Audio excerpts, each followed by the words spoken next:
राजस्थान के अजमेर में ख्वाजा मोइनुद्दीन चिश्ती की दरगाह को लेकर कानूनी विवाद तेज है। यह विवाद हिंदू सेना के अध्यक्ष विष्णु गुप्ता की एक याचिका के बाद सामने आया है, जिसमें यह दावा किया गया है कि दरगाह स्थल पर शिव मंदिर था। अदालत ने इस पूरे मामले को सुनवाई के योग्य मानते हुए संबंधित पक्षों को नोटिस जारी किया है। अब इस पूरे मामले की अगली सुनवाई 20 दिसंबर को होनी है। इस बीच अजमेर दरगाह के खादिमों ने दरगाह स्थल पर मंदिर के दावों को खारिज करते हुए कहा है कि विष्णु गुप्ता की याचिका का मकसद सिर्फ देश के सांप्रदायिक सद्भाव को खतरे में डालना है। हिंदू सेना के प्रमुख विष्णु गुप्ता कौन है, वो क्या है उनका दावा और कैसे वो अचानक इतनी चर्चा में आ गए? विष्णु गुप्ता ने क्या इससे पहले भी इस तरह के कोई मामले कोर्ट तक में दर्ज कराए हैं, कोर्ट तक ले गए हैं? उनकी संस्था हिंदू सेना करती क्या है? हिंदू सेना के प्रमुख विष्णु गुप्ता ने एक सिविल मुकदमा दाखिल किया, जिसमें दावा किया गया कि अजमेर दरगाह एक शिव मंदिर के ऊपर बनाई गई है और इसे भगवान संकट मोचन महादेव विराजमान मंदिर घोषित किया जाना चाहिए। सिविल जज, जो कि जूनियर डिवीजन के थे, मनमोहन चंदेल ने 27 नवंबर को मुकदमे के प्रतिवादियों को नोटिस जारी किया। जिन 3 पक्षों को नोटिस जारी किया गया उनमें अजमेर दरगाह समिति, अल्पसंख्यक मामलों के मंत्रालय और भारतीय पुरातत्व सर्वेक्षण यानी एएसआई का कार्यालय शामिल था। मामले की अगली सुनवाई 20 दिसंबर के लिए तय है, लेकिन विवाद, बवाल, सवाल सब जारी है।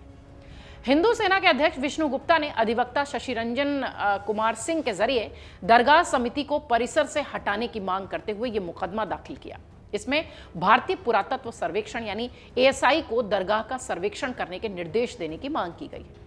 याचिका में लिटिगेशन में यह भी दावा किया गया है कि मुख्य प्रवेश द्वार पर छत का डिजाइन हिंदू संरचना जैसा नजर आता है, जो कि दर्शाता है कि मूल रूप से यह स्थल मंदिर था।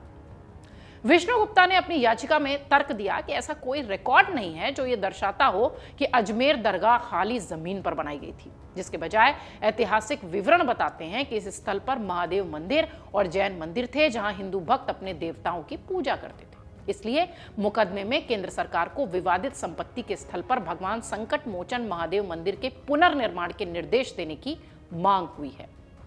हालांकि दरगाह दीवान के उत्तराधिकारी सैयद नसरुद्दीन चिश्ती ने कहा कि यह वाद सिर्फ सस्ती लोकप्रियता के लिए है। यह हिंदुस्तान की वो दरगाह है जिससे पूरी दुनिया के हर मजहब का आदमी जुड़ा हुआ है।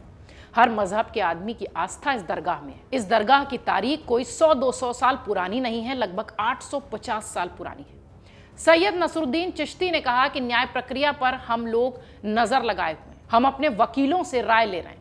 हम वकीलों से आगे की प्रक्रिया पर राय ले रहे हैं। जैसे ही हमें विशेषज्ञों का सुझाव मिलेगा, हम उसके अनुसार आगे कानूनी कार्रवाई करेंगे। अब यह समझिए कि ये केस करने वाले विष्णु गुप्ता हैं कौन, जो रातों रात देश में चर्चित चेहरे हो गए। विष्णु गुप्ता के वेबसाइट के अनुसार वो गैर लाभकारी संगठन हिंदू सेना के संस्थापक हैं और उसी के राष्ट्रीय अध्यक्ष भी। विष्णु गुप्ता का जन्म 10 अगस्त 1984 को उत्तर प्रदेश के एटा जिले के सकीट में हुआ था। जब वो 6 साल के थे तब वो आगे की पढ़ाई के लिए दिल्ली आ गए और विष्णु ने 2011 में अपनी इस संस्था हिंदू सेना की शुरुआत की थी। विष्णु गुप्ता के वेबसाइट के अनुसार 7 साल की आयु में उन्होंने 1991 में अपने गांव सकीट में राम जन्मभूमि आंदोलन में भी हिस्सा लिया था, जिससे उन्हें राजनीतिक करियर बनाने की प्रेरणा मिली। उन्होंने अपना राजनीतिक सफर शिवसेना दिल्ली राज्य युवा शाखा के उपाध्यक्ष के रूप में शुरू किया था। हालांकि बाद में पार्टी के पद से उन्होंने इस्तीफा दे दिया। विष्णु की अपनी वेबसाइट जो है वो कहती है कि एटा निवासी विष्णु ने साल 2011 में कुछ समर्थकों के साथ मिलकर एक गैर लाभकारी संगठन यानी हिंदू सेना की शुरुआत की। हिंदू सेना की स्थापना हिंदू समुदाय के उत्थान और संरक्षण के एकमात्र उद्देश्य से हुई थी।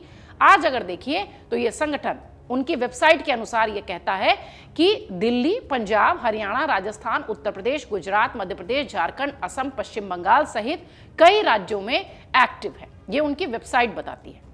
विरोध प्रदर्शनों में होते हुए शामिल वेबसाइट पर मौजूदा जानकारी के अनुसार विष्णु गुप्ता ने समय समय पर राष्ट्रीय और अंतर्राष्ट्रीय मुद्दों पर कई जगह विरोध प्रदर्शन भी आयोजित किए, यानी उसका हिस्सा भी बने। विष्णु को वामपंथियों के खिलाफ उनके विरोध के कारण 2011 में कई बार हिरासत में लिया गया। उन्होंने कई बार पाकिस्तान और चीन के खिलाफ भी विरोध प्रदर्शन किए। विष्णु गुप्ता ने बलूचिस्तान की आजादी के लिए भी प्रदर्शन का नेतृत्व किया है, यह भी उनकी वेबसाइट पर है। हिंदू सेना ने 2013 में तत्कालीन बीजेपी के प्रधानमंत्री उम्मीदवार नरेंद्र मोदी के समर्थन में लालकृष्ण आडवाणी के घर के सामने भी विरोध प्रदर्शन किया था। यह चर्चा भी उनके वेबसाइट पर की गई है। राष्ट्रीय अध्यक्ष विष्णु गुप्ता के नेतृत्व वाली हिंदू सेना भारत में ट्रंप के सबसे पुराने समर्थकों में से भी एक मानी जाती है। विष्णु गुप्ता ने समय समय पर राष्ट्रपति पद के लिए चुने गए डोनाल्ड ट्रंप के समर्थन में कार्यक्रम आयोजित किए थे। इसके साथ ही सोशल मीडिया प्लेटफॉर्म्स पर भी अभियान चलाया था। 2016 में विष्णु गुप्ता ने तत्कालीन राष्ट्रपति के उम्मीदवार डोनाल्ड ट्रंप की जीत सुनिश्चित करने के लिए अनुष्ठान और हवन भी आयोजित किए थे। ये सारी बातें जो हम आपको बता रहे हैं, ये उनकी वेबसाइट पर उल्लेखित है। उन्होंने जानकारी के तौर पर वेबसाइट पर दी है। आपको बता दें कि कानूनी मामले दाखिल करने के लिए भी ये हिंदू सेना जानी जाती है। हिंदू सेना अजमेर दरगाह मामले में पहले भी अगर आप देखिए तो विष्णु गुप्ता या उनके संगठन ने अलग अलग मामलों में अदालतों का रुख किया है। मई 2022 में विष्णु गुप्ता ने सुप्रीम कोर्ट में ज्ञानवापी विवाद, काशी की ज्ञानवापी मस्जिद वाला जो विवाद है, उसमें भी एक हस्तक्षेप आवेदन दाखिल किया था। इस अंजुमन इंतजामिया मस्जिद प्रबंधन समिति द्वारा दायर याचिका को खारिज करने की मांग की गई थी, जिसमें वाराणसी में ज्ञानवापी मस्जिद परिसर के वीडियोग्राफिक सर्वेक्षण को चुनौती मिली थी। हालांकि 2022 में ही सुप्रीम कोर्ट के न्यायाधीश न्यायमूर्ति DY चंद्रचूड़ की अगुवाई वाली एक पीठ ने विष्णु गुप्ता के हस्तक्षेप आवेदन को फिलहाल खारिज कर दिया था। इसके बाद विष्णु गुप्ता की हिंदू सेना की जो एक तरीके से कह लीजिए कि सुप्रीम कोर्ट में जो याचिका गई, जिसके बाद वो सुर्खियों में आए। प्रधानमंत्री नरेंद्र मोदी और 2002 के गुजरात दंगों पर एक डॉक्यूमेंट्री जो कि BBC ने बनाई थी, उस पर प्रतिबंध कराने की जो मांग थी, उससे वो सुर्खियों में आए थे।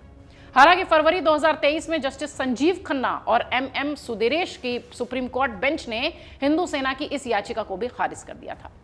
इसी साल यानी 2024 में अप्रैल के महीने में हिंदू सेना ने दिल्ली उच्च न्यायालय में एक याचिका के जरिए अरविंद केजरीवाल को उनकी गिरफ्तारी के बाद मुख्यमंत्री पद से हटाने की मांग की थी और यह याचिका भी अदालत से खारिज हो गई। ये तो वो पुराने मामले हैं जो उनकी वेबसाइट पर बतौर जानकारी दिए गए हैं, लेकिन सबसे महत्वपूर्ण बात यह कि विष्णु गुप्ता रातों रात सुर्खियों में ये अजमेर विवाद को लेकर ही सामने आए हैं। अगर आप ये वीडियो YouTube पर देख रहे हैं तो हमारे चैनल को सब्सक्राइब कर बेल आइकन दबाएं और Facebook पर देख रहे हैं तो हमारे पेज को लाइक करें।